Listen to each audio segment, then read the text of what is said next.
Michael G. Davis here with the Financial Homeownership First program, and we're going to have a conversation with the Douglases who have just successfully completed our program. Our program is designed to help individuals who have challenges with credit and debt, and it's preventing them from purchasing a home. So through our program, we're here to give guidance, support, and encouragement as we work together to fulfill their desire of home ownership. Hi, I'm Robin Douglas. My name is Kendrick Douglas. I met this queen 4 years ago. We've been married for a year and a half now. When we first got together, we talked about owning a home. That was our ultimate goal. We found out about Financial Home Ownership First program, and we give them a call. And here we are.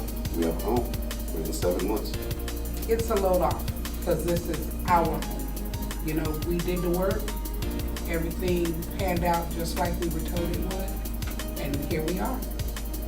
It wasn't a waste because it taught us how not to just, have credit and see something bad and run from it. We actually got in there, we tackled it, we learned how to get it straight, how to keep it straight and take care of our credit from there on. The way it was set up and structured, you were given assignments, per thing you had to take care of. So as you did it, it wasn't as hard as we thought it would be, dealing with our credit. And the weekly phone calls. Yes, the weekly phone calls definitely motivated. It was really worth it. That was just a minimal amount compared to where we are now. It just worked for us, and it's a great idea. It's like they took the money and they faded off.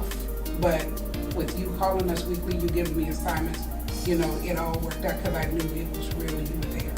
You didn't take the money and run. So the money was just a minimal investment.